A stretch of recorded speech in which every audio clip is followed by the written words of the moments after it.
Tengo acá varios insertados, podemos insertar algunos más.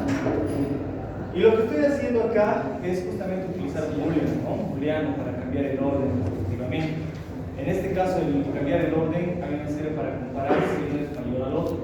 Con el size puedo ir haciendo este detalle. Entonces, si es mayor, obviamente me va a marcar como true, y si no, me va a marcar como false, ¿no? Y mi estructura auxiliar, que es lo que vamos a poner en realidad acá, estructura auxiliar, va a ser también una cola, que en este caso está con este, ¿de acuerdo? De todas maneras, lo que se hace acá, y creo que la mayoría ha optado por hacer este detalle, es justamente verificar el while.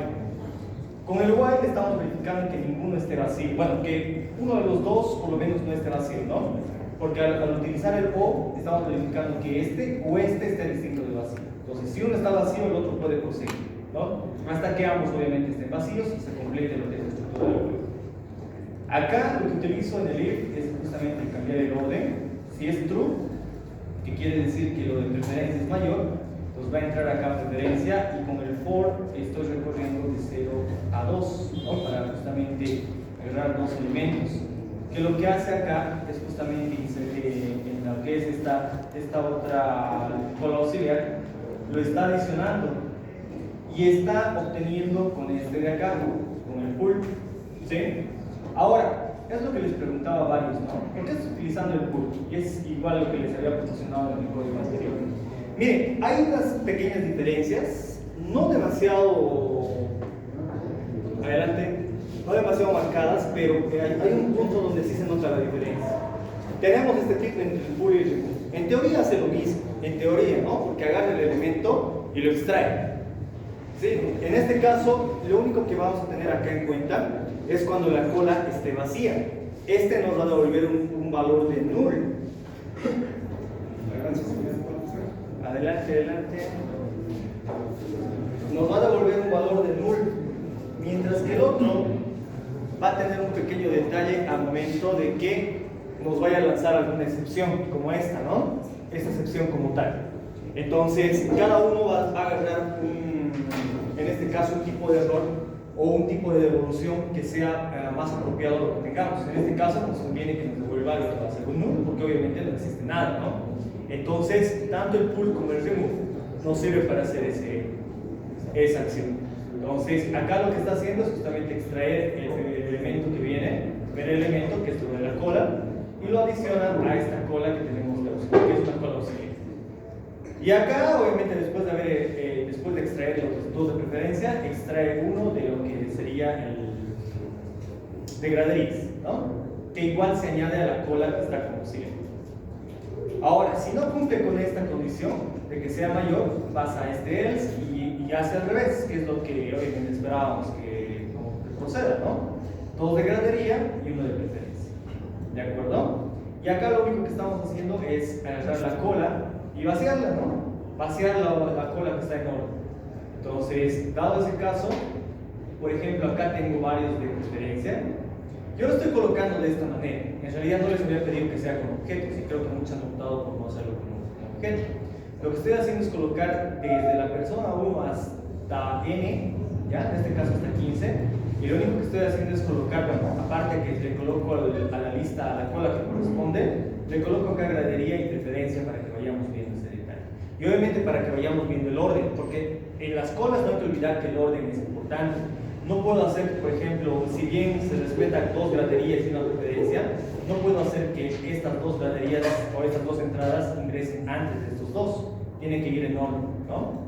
Por lo tanto, si lo ejecuto tal como está, debería primero agarrar dos preferencias, luego una gradería, que es la idea inicial que teníamos.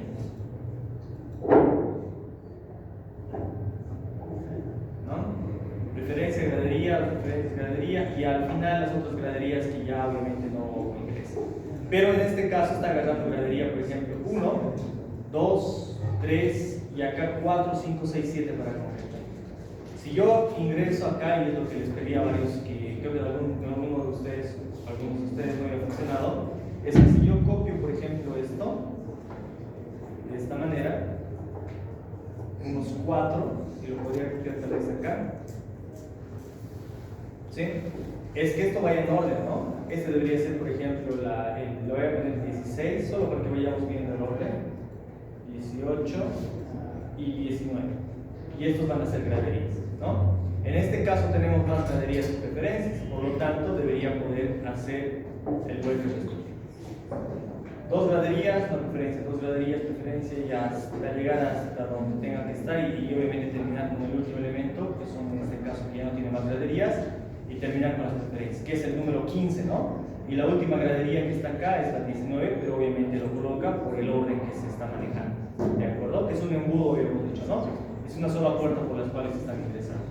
Entonces, esa es una de las posibles soluciones, ¿de acuerdo? Otra era manejar, por ejemplo, algún contador, algo que estábamos manejando con las pistas enlazadas anteriormente, que podríamos haberlo hecho también de esta manera. ¿De acuerdo? Y solamente ese tip para aclarar lo que a varios les iba preguntando entre el pull y el remove. ¿De acuerdo? Este elimina y devuelve el elemento. O sea, lo va a poder insertar a algún lugar o vamos a poder obtener el elemento como tal. Y lo elimina de la cola en cuestión. Es lo que procede a hacer. ¿De acuerdo? Muy parecido al remove, solamente con esta adición. ¿Listo? Bien, esto lo voy a ir subiendo luego al grupo. Quería mostrarles esto porque justamente vamos a cambiar ya de tema. Vamos a cambiar de tema y vamos a empezar a ver esta última parte que es justamente recursividad. La recursividad la vamos a llevar porque justamente tenemos, para terminar este tercer trimestre, pero llevamos recursividad porque vamos a llevar una estructura denominada árbol binario, ¿verdad?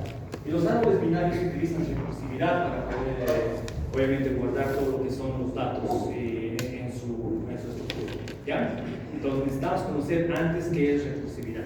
Y también es obviamente material que necesitamos revisar para la materia. Pero vamos viendo un poquito. Vamos analizando hoy día la parte teórica. Bueno, un par de ejercicios que vayamos a ver. Miren, este gráfico representa lo que es la recursividad en sí. La recursividad al final no es propio de un lenguaje, ¿sí? Es una técnica más que todo de programación que se utiliza para reducir lo que serían las líneas de código. Pero todo tiene un pero, ¿no? No es del todo color de rosa. Si bien nos reduce la cantidad de líneas de código, hace que el código en teoría sea más limpio y pueda invocar a sí mismo a su propio método y pueda ser, como dice su nombre, recursivo, sí puede invocarse a él mismo. En este caso, lo que hace también es guardar espacios en memoria, ¿no? Para poder luego ejecutar todo lo que tiene guardado. Entonces, ese bloque de instrucciones como tal, obviamente nos va a tener un coste en la parte de lo que va a ser los recursos. Pero bien, eso va a depender de cuánto de código tengo inmerso y demás, pero normalmente en todo caso la parte recursiva lo vamos viendo en función a que esto se va implementando. O sea, en el mismo método se va ejecutando una y otra vez hasta que cumpla una condición como tal. ¿De acuerdo? Miren, por ejemplo, esto es lo más básico que puedo invocar para la parte de lo que sería los métodos recursivos, sin colocar ningún otro código anexo. Este se llama cuenta regresiva y acá en el cuerpo invoco el mismo método para que se pueda ejecutar. ¿Cuántas veces se va a ejecutar? Pues vamos poniendo condiciones, ¿no? Por ejemplo, esta es la forma clásica. La forma clásica que utilizamos en for, por ejemplo, acá, ¿qué haría este for? Imprime del 10 al 0, ¿no? Exacto. Es un for clásico que lo usamos normalmente, es una estructura repetitiva, pero esa estructura repetitiva tiene condiciones. Tiene un punto inicial, tiene una acción que va a ejecutar, hasta dónde se va a ejecutar, y de cuánto en cuánto va a ir reduciendo, ¿no? En este caso es la forma clásica que manejamos. ¿Cómo lo haríamos por recursividad, por ejemplo? Miren, por recursividad lo aplicaríamos de esa manera. Ese es un código recursivo que se utiliza y está invocando la cuenta regresiva, ¿se dan cuenta? Invocando el parámetro que pasa como número y lo está restando, ¿de acuerdo? Lo está restando como tal. Pero en la segunda opción, en el segundo bloque de código, estamos colocando, por ejemplo, un límite, ¿no? Estamos colocando, si el número es mayor a 0, va a ejecutar la cuenta regresiva. O sea, ponemos una condición. Y Podríamos ir viendo esto, o sea, la diferencia de ambas, para ir viendo qué es lo que ocurre. Pero es bueno tener lo que se denomina en programación recursiva como caso base, ¿de acuerdo? Este es el caso base y esta es la acción recursiva que tengo. Son los elementos que se conocen para poder ejecutar. Si no tenemos un caso base, la cuenta regresiva va a ir ejecutando una y otra vez, ¿no? En este caso. Bien, a ver, vamos probando con ustedes. Vamos ejecutando justamente este de aquí.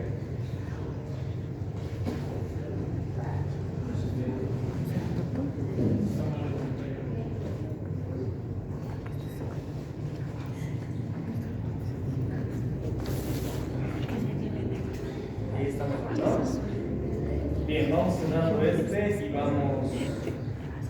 Eso recuerdo para enviarles esta solución, ¿ya? Vamos a crear acá nuestro proyecto para recursividad.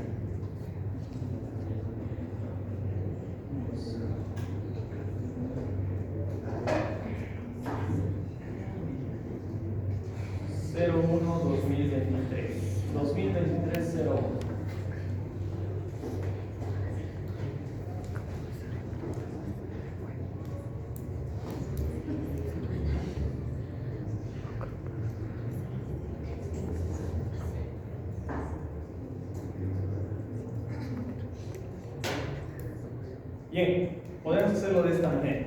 Vamos a colocar acá otro método y vamos a colocar, por ejemplo, ustedes, bueno, tipo público. Podríamos hacer que se ejecute ahí mismo para que vaya mostrando un tipo void. Y le vamos a colocar cuenta regresiva, lo que nos está planteando justamente en la parte de arriba. Miren, acá, por ejemplo, para una cuenta regresiva, lo que vamos a hacer es pasarle un parámetro. Va a recibir acá, por ejemplo, un número, ¿no? Un número como tal. En este caso, un número entero. Lo que nos dice acá es que, bueno, podríamos hacer que este invoque directamente para poder ejecutar, o podríamos imprimir, por ejemplo, de esta manera. Acá, por ejemplo, lo que está haciendo es imprimir por primera vez, imprime el número y luego ejecutar lo que va a ser la cuenta regresiva. Vamos probando con en este punto. Acá vamos a colocar system print y vamos a colocar acá el número.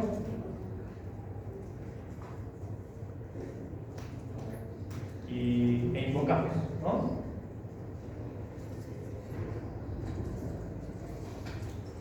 ¿De acuerdo? Y acá lo que vamos a hacer es invocar al método nuevamente, o sea, vamos a hacer que este método sea recursivo. E invocamos al número y le vamos a restar -1. ¿De acuerdo?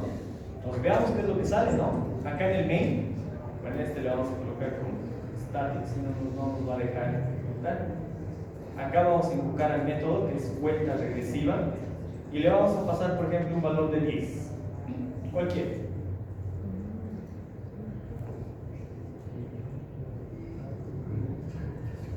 ¿Qué tal?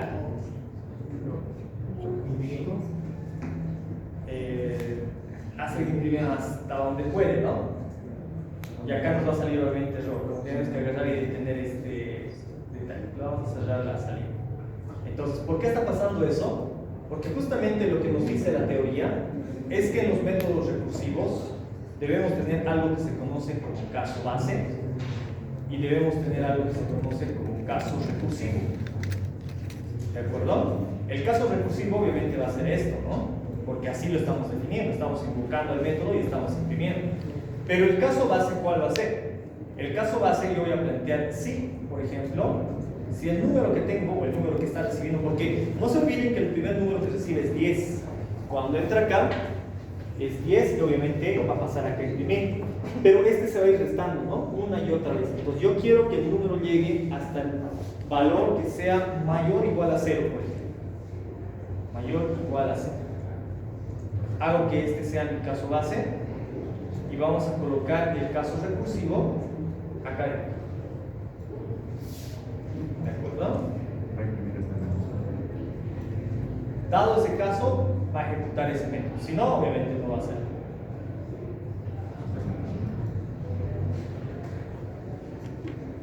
¿Sí? ¿Podríamos haber hecho esto con un for? Claro que sí, ¿no? Totalmente. Pero estamos aprendiendo justamente casos recursivos porque varios de los ejercicios incluyen un caso que se denomina las torres de Hanoi, tal vez han escuchado, incluso se lo utilizan como un juego. Se utilizan algoritmos recursivos para poder ejecutar, ¿de acuerdo? Resulta mucho más práctico y fácil porque el algoritmo que define llega a ser mucho más legible que estar implementando soluciones gigantes para poder controlar, por ejemplo, esos problemas, ¿de acuerdo? Entonces, hay muchísimos casos recursivos en la programación que se van utilizando o nos permiten generar esa técnica, utilizar la técnica en la parte de solución, pero, como les digo, tiene un coste obviamente en el tema de evolución de las cosas. Adelante. Entonces, dado ese caso, este es nuestro primer caso recursivo y obviamente la comparación que tenemos parte porque acá ponemos nuestro caso base, ¿no? Que cumple hasta acá. ¿De acuerdo?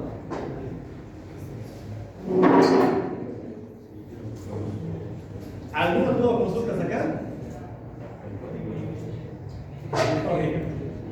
Una pregunta. En cuestión de recursos del sistema operativo, ¿convendría hacer recursividad o usar por? Va a depender, o sea, si tu código es demasiado pesado, o sea, las instrucciones que va a llamar va a ser demasiado pesado para tu sistema, obviamente. Eso tenemos, ¿no? Tenemos programas que nos pueden medir, por ejemplo, el tema de respuesta y todo. Si va a ser más pesado, o sea, conviene que tu código, por ejemplo, lo vayas a implementar de otra manera.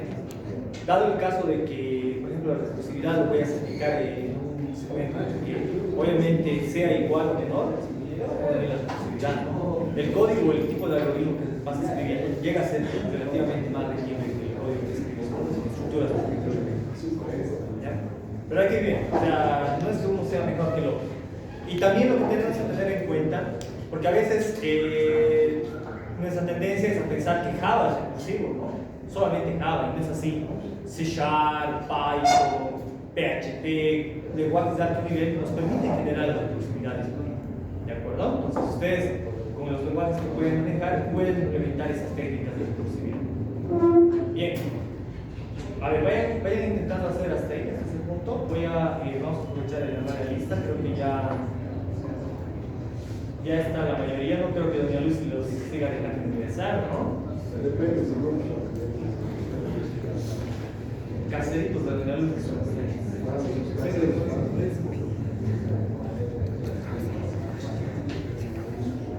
tenemos acá dos ejercicios.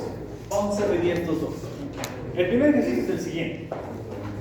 Nos dice método recursivo, obviamente, que devuelva la suma de los elementos desde n hasta 1. O sea, quiere decir que este es para el número que yo le paso, ¿no? 10, 20, en este caso 4. Y mi caso base va a ser el 1.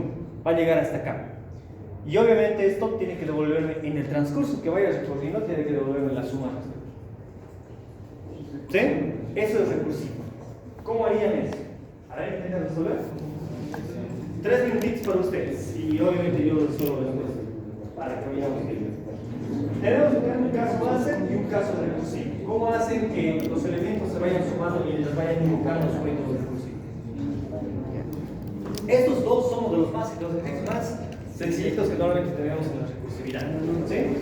Y es buena forma de comenzar los ejercicios para hoy.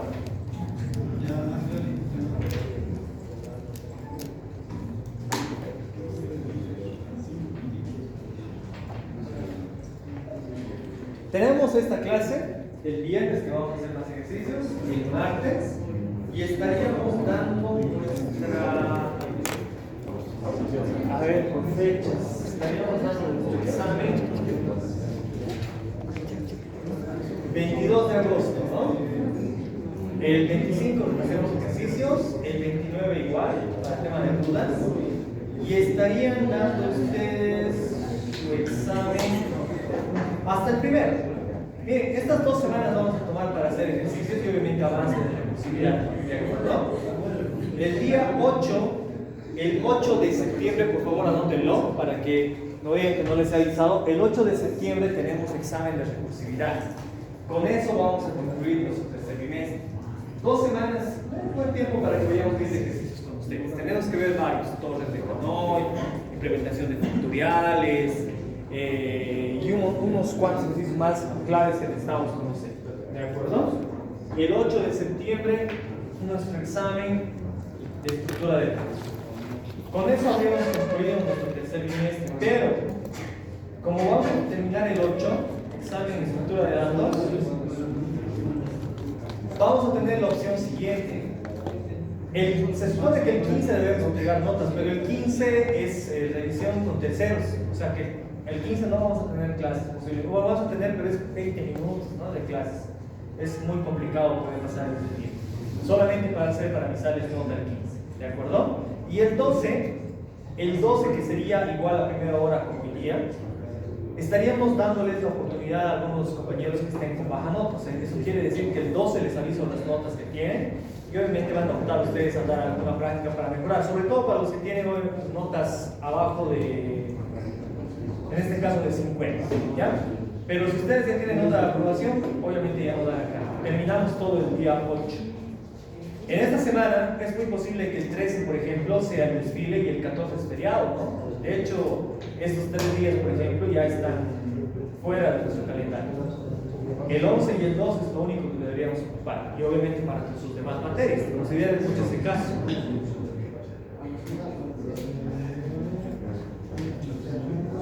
¿De acuerdo? Bien.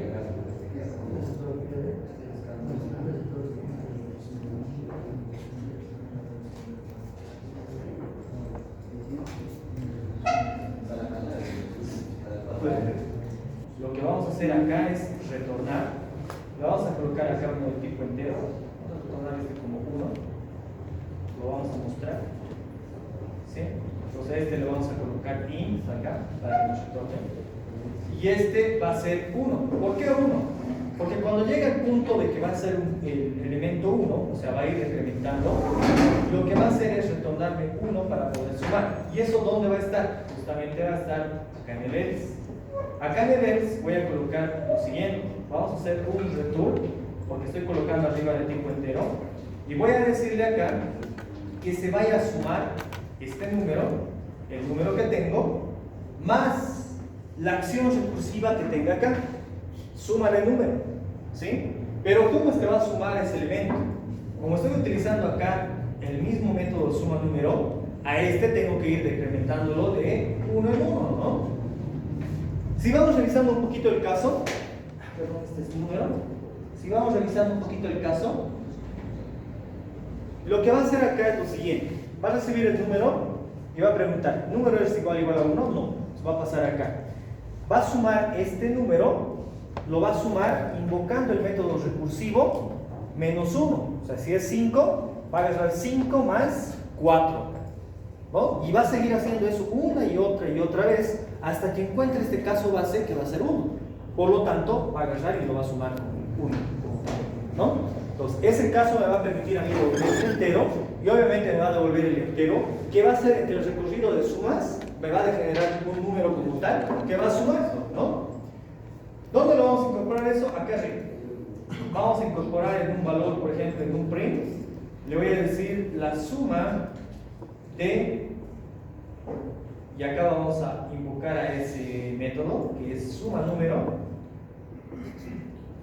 y le vamos a pasar, por ejemplo, el 5 para que sea fácil de poder revisar, y vamos viendo qué es lo que nos devuelve. La suma es 15, ¿no? Eso es la suma de 5 más 4 más 3 más 2 más 1, ¿cierto? ¿De acuerdo? Sí, ¿verdad? Es otra forma, los compañeros resuelven de otra manera y les sale bien, no está mal. Entonces solamente que hay que ir viendo el caso base y obviamente el caso recursivo que implementa para que nosotros vayamos teniendo en cuenta que, por ejemplo, esto va a ser la suma. Ahora sí, tenemos todavía algo de tiempo. Quiero que, y vamos a darle el marcador a alguien de ustedes para que vayan resolviendo, ¿de acuerdo? Y vamos a hacer lo siguiente, que si no sale y no resuelve, por X razón, le bajamos puntos. Pero si sale y bueno, intenta resolver, tiene sus puntos respectivos. Para esto no necesitamos, o bueno, si quieren pueden implementar en la máquina, o prestar en la máquina, no tengo problema. Sí, ¿no? Porque esto vamos a tardar más en borrar. Les voy prestando la... El ejercicio 2. ¿Qué tenemos que hacer con el ejercicio 2? Es uno de los clásicos que manejamos para poder hacer recursividad. Dice, debemos hacer un recorrido de un array de forma recursiva. ¿Qué quiere decir? que debo poder recorrer simplemente el array desde el elemento que está en la posición 0 hasta el último elemento. Otro ejercicio que también es clásico, que nos pueden pasar acá, es la suma como tal de los elementos de un array. Y eso nos permite a nosotros poder, por ejemplo, generar de forma recursiva. Ya sabemos cómo resolver esto con estructuras repetitivas, pero ahora tenemos que implementarlo de forma recursiva. ¿Cuál es el nombre? Por favor, ahí se puede salir. ¿Quieres ocupar la pizarra o quieres ocupar la máquina? Los veo muy alegres, chicos. Imagino que están con las ganas de poder resolver. ¿Te presto la máquina o prefieres empezar?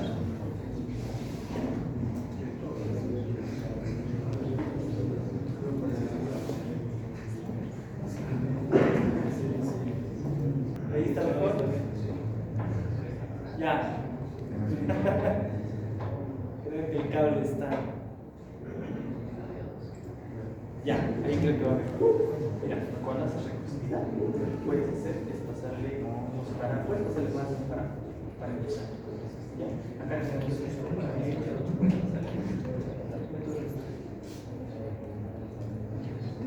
No, tienes que pasarle aquí el array. El array está bien como los pasos. ¿Ya? Pero este array número se va a pasar acá. Y acá le vas a pasar en este caso de 6, ¿no? Más abajo. El array. Si lo estás pasando arriba, los parámetros aquí pasan arriba.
Los valores de la red.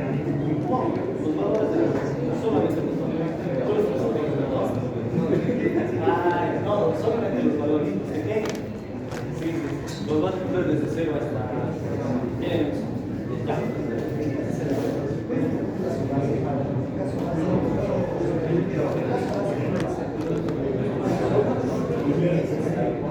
Ya.